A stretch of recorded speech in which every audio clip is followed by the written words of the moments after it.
If you are struggling to get along with your manager, or maybe you are fired because you could not make it work with your manager, know you are not alone. 75% of Americans report that their manager is the most stressful part of their day. That's according to the American Psychological Association. Let that sink in for a minute. 3/4 of Americans are struggling to get along with their manager. You know, as a result of hearing this statistic, and also as a result of coaching clients for over 10 years and spending 15 years myself in the corporate environment, I wanted to make a video that addresses 3 lessons you can learn if you're currently experiencing a manager mismatch, or if you want to heal and move on if you're no longer reporting to a manager where you had challenges, to say the least. Before we get started, however, I want to say welcome. My name is Colleen Canny. I am a career and executive advisor as well as an HR professional. I actually encountered my own manager mismatch a number of years ago, and it took me a full year to recover. With this particular manager, I ignored yellow/red flags. I thought, oh, he seems charismatic. And oh, he had my best interests in mind. And I really looked up to this particular manager. Little did I know he would throw me under the bus. And I realized he had a Dr. Jekyll and Mr. Hyde personality.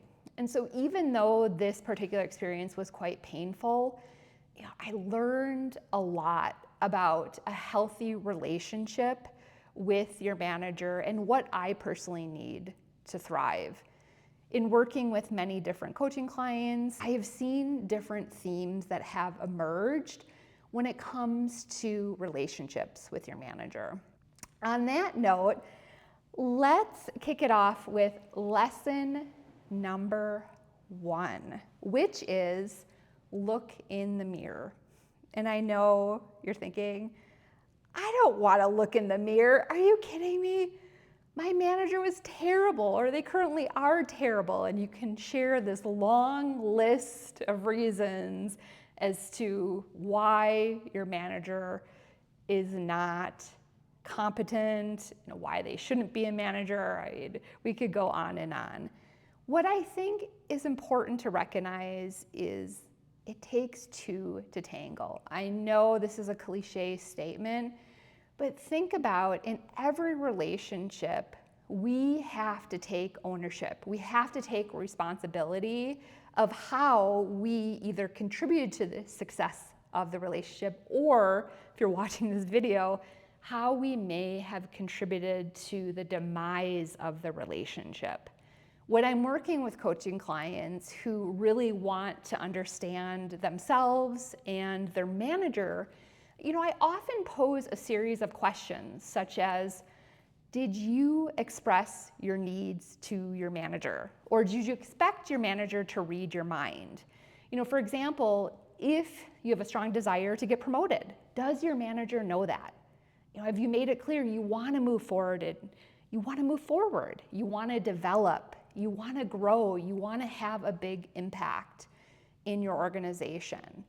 Or are you someone who puts your head down, you work really long hours, you take on extra work, and you think, oh, well, my work will speak for itself. I'll get promoted. And by the way, I have made that mistake in my career, and I've definitely learned the hard way. You have to be strategic. If you want to move forward, you have to form a collaborative partnership with your manager and ensure that they have your back. Next, I would consider, are you focused solely on your manager's flaws, or are you focused on your manager's strengths? I think that we can often have unrealistic expectations of our manager.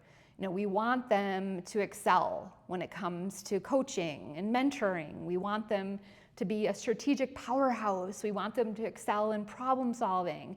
We want them to understand people. That's a lot for one person, to show up every day and be put on this pedestal. What I'd recommend instead is to think about, what can you learn from your manager? Is there one particular area where you're not as strong? And you can learn either by observing your manager, potentially having a conversation and say, you know what, I am so impressed by the way you solve problems. Do you mind if we spend some time working on that particular area, because I want to learn from you? Let me tell you, your manager will be flattered. They will, because they'll know, like, oh, my employee, they really value this particular strength in me. They want to learn from me. Next, I want you to consider, what are your expectations for a manager? And are they realistic? Because I think with a manager, they are human, right? And we have to recognize, again, that they're going to excel in certain areas, as I mentioned before, and maybe they won't excel when it comes to people. It makes me think about a conversation I had with an engineering leader. It was last year, actually. He said, solving these technical problems is quite easy, but let me tell you, dealing with people, it is so complex. And we both started laughing, because isn't that true? I tell you, work can be easy if it weren't for people, right? So consider, what do you need to address within yourself? What is that internal debris that needs to be cleaned up? Because I will tell you, I'm going to be honest here, if you don't work on your own areas of development, your own wounds that need to be healed, you will continue to see patterns in other relationships, whether it's with a future manager, it could be a partner, a friend, and they'll play out over and over and over if they are not addressed. So the second recommendation I have is to put yourself in your manager's shoes. And this is where empathy is quite important. I'll be honest, early in my career, I think I was deficient in the empathy department, and I'll explain. I reported to a manager who was brand new to managing people. He also was a new dad, and he was covering for another team. So basically, this manager was still figuring out, what does it mean, to lead a team? This manager was quite sleep deprived as well due to being a new dad, and he was stretched because he had not one, but two different teams that he was overseeing. And here I am, a naive, 20-something-year-old who was all about me, like, why isn't my manager coaching me? Why isn't he helping me develop? Why isn't he helping me move forward? I remember sitting in a performance review, and this manager got out a yellow notepad, and he literally had taken some chicken scratch notes. That was the feedback I received during my performance review. I was incredibly disheartened. But now looking back, I realized that this manager had very limited experience actually doing performance reviews, and I don't know if he was even sure what to tell me. It was an awkward situation, to say the least. But because I did not have enough years of experience in the work environment, I myself hadn't been a manager, at the age of 25, I did not have that empathy for what this particular manager was going through. So I want you to consider, both from a personal perspective as well as a professional perspective, what is going on with your manager? Are they struggling potentially with their own insecurities? They likely are. We all have insecurities. Are they, liking the role of a people manager? I mean, some people are in this role. They were a strong individual contributor. Suddenly they're thrust into a people manager role, and they don't even like managing people. Or maybe they're so incredibly stretched that they aren't as present during your one-on-ones, or maybe they cancel your one-on-ones. We want to figure out, okay, what is happening here, and how can we put ourselves in our manager's shoes to really understand their situation more. I want to be clear, however, that having empathy is not an excuse for bad behavior. If you find yourself being impacted, whether it's emotionally or physically, mentally, like to the point where you're struggling with health issues or you're so stressed out you dread going to work, this could be a sign that it's time to find a different manager. We all need different qualities and traits within a manager to truly thrive. And you have to figure out, like, okay, is this relationship, is it repairable? Can I tolerate it? Or is it to the point where, like, I really need to leave this particular situation because it's taking such a toll on me?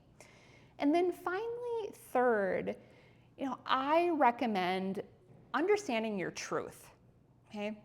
And what I mean by this is it's really important to know who you are, like know what your values are, know what you're willing to compromise on, and also, if possible, and this is where the empathy piece can also come into play, or the understanding of other people, is know the truth of your manager. Let me share a quick story. A number of years ago, a coaching client came to me and she was having challenges with her manager, specifically around the fact, number one, she was not promoted and she was expected that she would get promoted.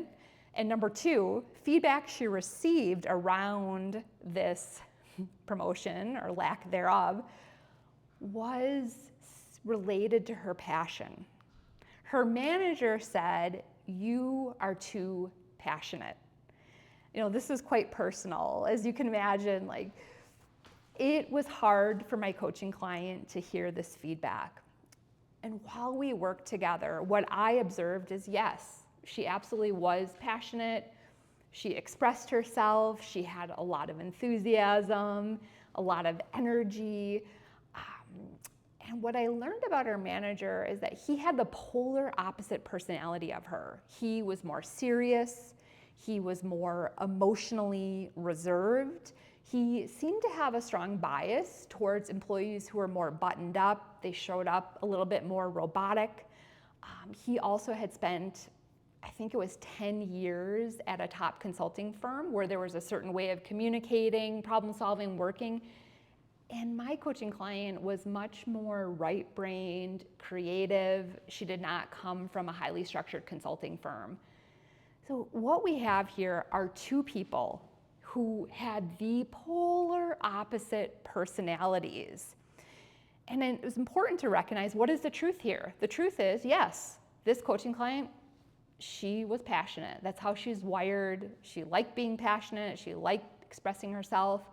Then we had a manager who was not as overtly passionate. And I think he may not have been comfortable with his own emotions, let alone the emotions expressed by the employees he managed. And I wanted to share this as an example that, both individuals were right based on their truth, based on their lived experience, based on their upbringing, and based on their personality. For you, if you have received constructive criticism, if you're reporting to a highly critical manager, try to step back and disentangle yourself from the emotional reaction that you may have and really determine, is there a sliver of truth when it comes to this feedback based on this person's perspective? And you have a choice. You have a choice as to whether you want to contort yourself, whether you want to tone yourself down, whether you want to flex, or if you want to find a different manager where you simply can be yourself. And I would argue, again, I have 15 years of experience in the corporate environment, that many of us have to show up at work with a certain amount of tailoring, so to speak. For example, we're not going to show up, swearing like a sailor as though we're at the bar, depending on the work environment. But I think all of us, we have to compromise a bit, potentially more so, depending on the work environment.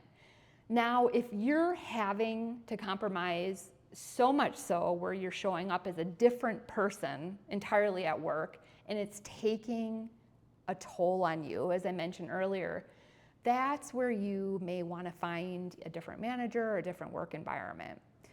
So going back to the passionate coaching client, she decided to seek out a different manager at her company. She loved the company she worked at, but she wanted to find a different manager who felt more comfortable, with different personality styles, and she wanted a manager where she could simply be herself. She found that manager. She ended up getting promoted, and the feedback she received from this new manager was, "I love your passion.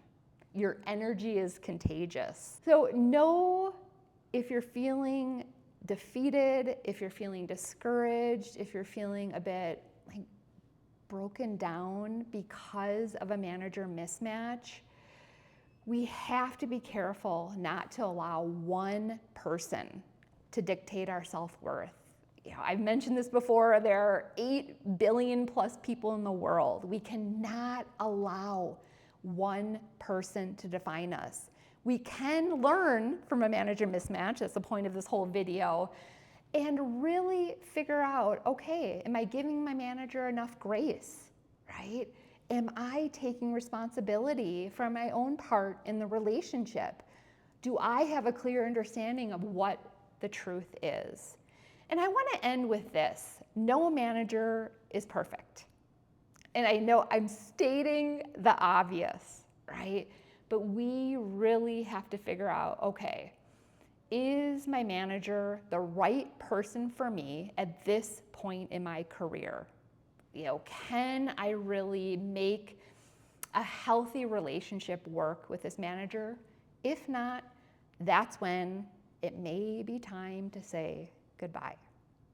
So I want to thank you all for watching. Please comment below, share any of your experiences with a manager mismatch and what you have learned. If you would like some help working on the dynamics between you and your manager, please reach out. It's an area that I'm passionate about and also have a lot of experience with. Until then, take care. See ya.